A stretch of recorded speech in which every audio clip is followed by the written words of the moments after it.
listening to The Whisper Poet. This is your host coming to you live from your favorite ASMR station. Happy listening and sweet dreams. Welcome back, everyone. You are now listening to The Whisper Poet, coming to you live from your favorite ASMR station. In this week's episode, we are going to be discussing Guillermo del Toro's Cabinet of Curiosities. I got an interesting request a couple weeks ago to rank the episodes from least favorite to most favorite, so that's what I'm going to do. I watched all of them, and I'm ready to give you guys my report. Overall, though, I would say this series gets a 6 out of 10 for me as a whole.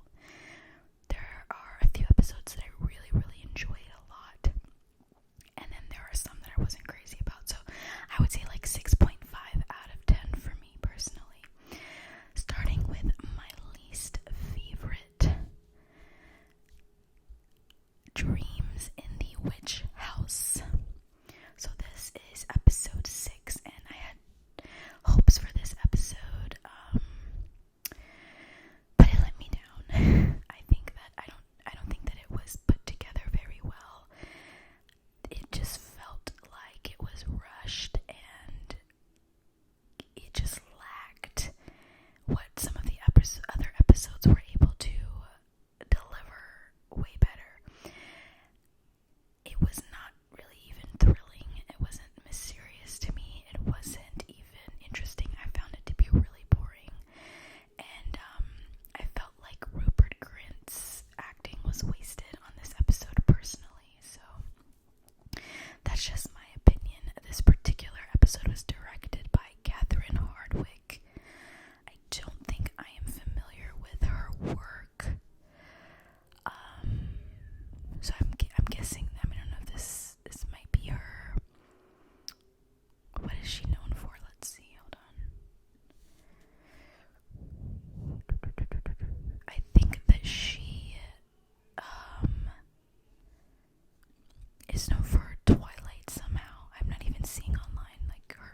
are studying that, and they end up staying at this secluded house, like on an island, and there's like a lot of really weird things happening in that house.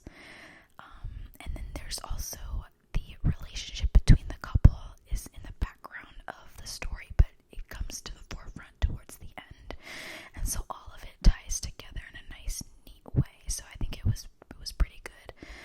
This particular episode, let's see who directed this one. Jennifer Kent, who also is known for, let's see, I think she sounds familiar. The Babadook. Yes, The Babadook, and I liked that movie. So if you enjoyed The Babadook, you'll probably enjoy a lot of Jennifer Kent's work, and this episode was specifically, I found it to be quite interesting. So moving on. So far, let me just read everything that we have from worst to best. Dreams in the Witch House, Graveyard Rats, The Outside, The Murmuring. Okay, so up next, my next favorite episode is season 1, episode 5. PICKMAN'S Model. PICKMAN'S Model. PICKMAN'S Model. PICKMAN'S Model. I like this one a lot, actually. It was tied between this and another one, vying for spot number 3, but ultimately this one has spot 3 in my ranking, I would say, because it started off really strong and had a lot of potential, and then somewhere along the end it kind of got a little bit, I don't know, I would say, like, I had higher hopes for it. I think they could have done more with the story, but regardless, it was very interesting, very intriguing. So this particular episode was directed by Keith Thomas. Let's see if I've seen any of his work. So Keith Thomas directed a movie called The Vigil, which I have not seen. Something called In the Works, Rhapsody of Love. Yeah, I'm not familiar with any of his work, but I think he did pretty well on this episode specifically. So the synopsis reads as: a young art student meets a macabre painter named Pickman, who turns his world upside down. After Pickman's mysterious disappearance, the student reminisces on a tour he once accompanied the artist on, taking in some of his more unspeakable creations. So I specifically love episodes and shows that are centered around art and the process of creating art, because it can get scary. So I think this episode did that really well. And Ben Barnes, of course, he's always amazing. So, alright, now we are down to our last 3. So I should have said spot number 4 goes to Pickman's Model. So spot number 3 goes to, this is a really hard one, but I would say Lot 36. So Lot 36 is actually episode 1 in the season. Hopefully we get another season, because that would be great. I love anthologies. So Lot 36 was directed by Guillermo Navarro. So yeah, I guess he has the same name as Guillermo del Toro.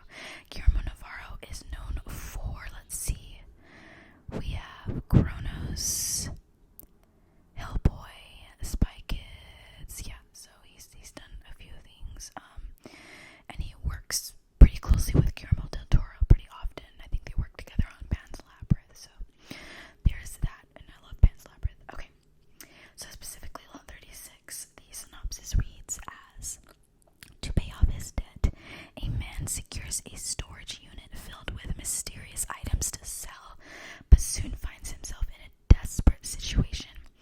I really liked this episode because the ending, like everything leading up to the end, I could not have seen it coming.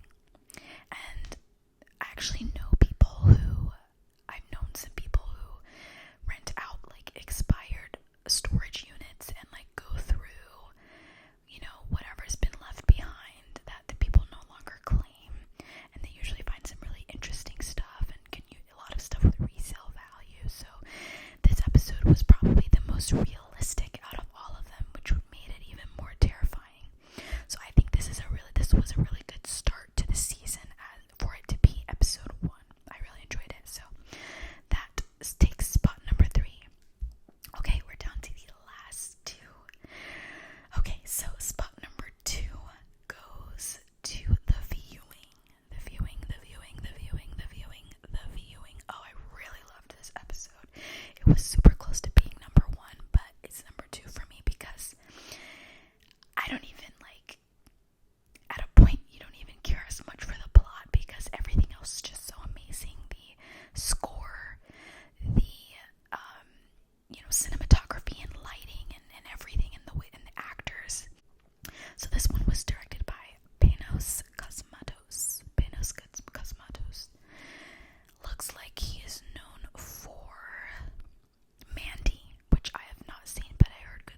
was just, yeah, they said here very, it was